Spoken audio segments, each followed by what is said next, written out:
political theory. So, what is politics? Political leaders and persons who contest elections and hold political office may argue that it is a kind of public service. Some others associate politics with manipulation and intrigue undertaken to pursue ambitions and satisfy wants. तो समझने की कोशिश करते हैं कि what is politics. तो generally अगर आप किसी से ये सवाल करें कि पॉलिटिक्स से क्या समझते हो, तो कहते हैं जो पॉलिटिशियंस करते हैं वो पॉलिटिक्स है, राइट?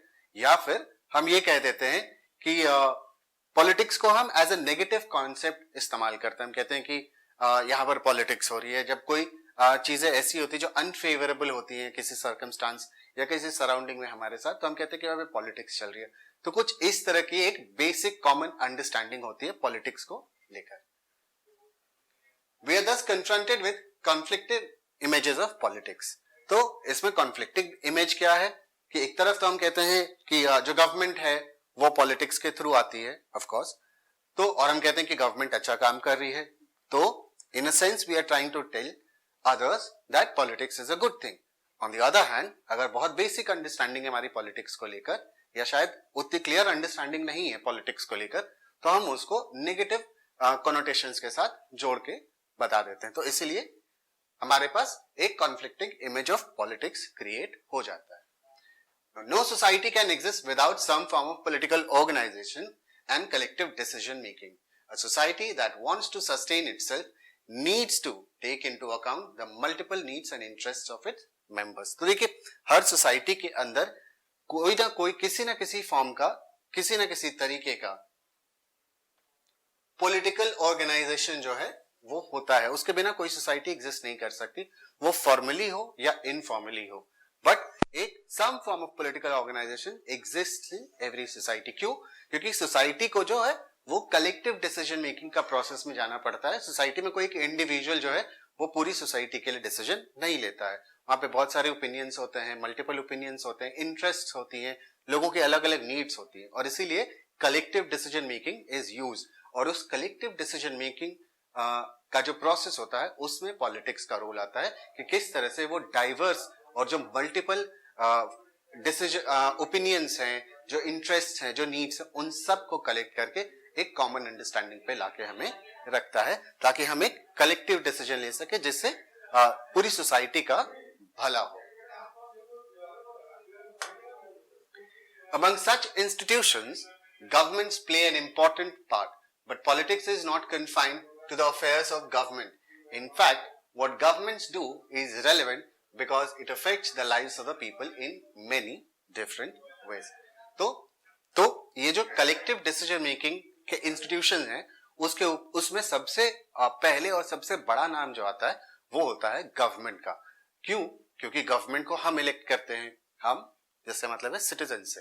सिटीजन्स वोट देकर एक गवर्नमेंट को इलेक्ट करते हैं ताकि वो पूरी सोसाइटी के बिहाफ पर डिसीजंस ले सके, पॉलिसी इंप्लीमेंट कर सके, जिससे पूरी सोसाइटी का वेलफेयर होता है.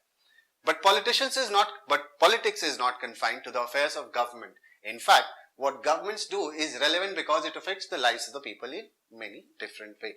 But politics is not just about government. Politics जो है वो हमारे लाइफ के हर स्फीयर को अफेक्ट करता है. अब वो चाहे गवर्नमेंट की तरफ से आए या नॉन गवर्नमेंट, या जिसको हम कहते हैं कि जो गवर्नमेंट की तरफ से ना आए.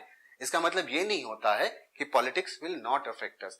Not only from the side of the government but also from the side of the society. वहां से भी politics का impact हमारे ऊपर होता है. Since the actions of the government affect us deeply, we take a lively interest in what governments do.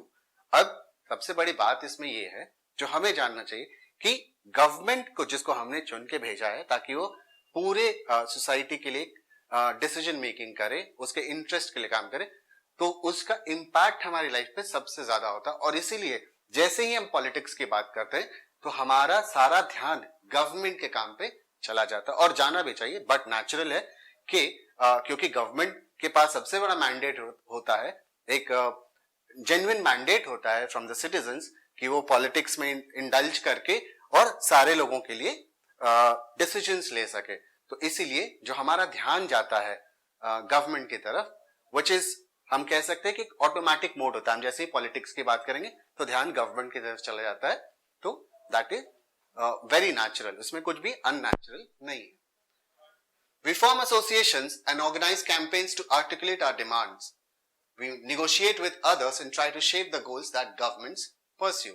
तो इसी तरह से हम एसोसिएशंस बनाते हैं, यूनियंस बनाते हैं, इस तरह की चीजें करते हैं। क्यों करते हैं हम? ताकि हम अपनी डिमांड्स को आर्टिकुलेट कर सकें। क्योंकि अगर आप एक इंडिविजुअल हैं और आपकी आवाज शायद उतने लोगों तक नहीं पहुंच पाए या आपकी बातों पर लोग ध्यान ना लें, बट अगर आप एक एसोसिएशन बनाते हैं, एक यूनियन बनाते हैं, और क्योंकि उस यूनियन में बहुत सारे लोग होंगे और इससे क्या होता है कि एक पब्लिक ओपिनियन क्रिएट होता है आपके फेवर में, आपके अगेंस्ट में, व्हाटएवर वेज। पॉलिटिक्स में दोनों तरीके से चीजें होती हैं। तो और अब आपकी जो डिमांड्स हैं उसको आप आर्टिकुलेट करेंगे तो it has got a voice. आप अकेले हैं और अगर आप एक एसोसिएशन में हैं तो उन दोनों के समय जब आप आर्टिकुलेट करते हैं डिमांड को, उसमें ये फर्क आ जाता है कि now your demand has got some recognition by some people. तभी आपने उस एसोसिएशन को या यूनियन को जो फॉर्म किया था उसके अंदर से ये डिमांड आती है। We negotiate with others and try to shape the goals that governments pursue.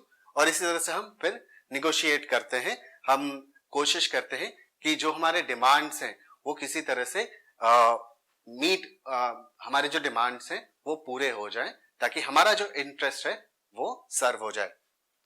When we disagree with the policies of the government, we protest and organize demonstrations to persuade the government to change the existing law. और बहुत बार ऐसा होता है कि government जो है कोई law बनाती है, कोई पॉलिसी बनाती है जिससे एक बहुत बड़ा सेक्शन ऑफ सिटीजन जो है वो अग्री नहीं करता है।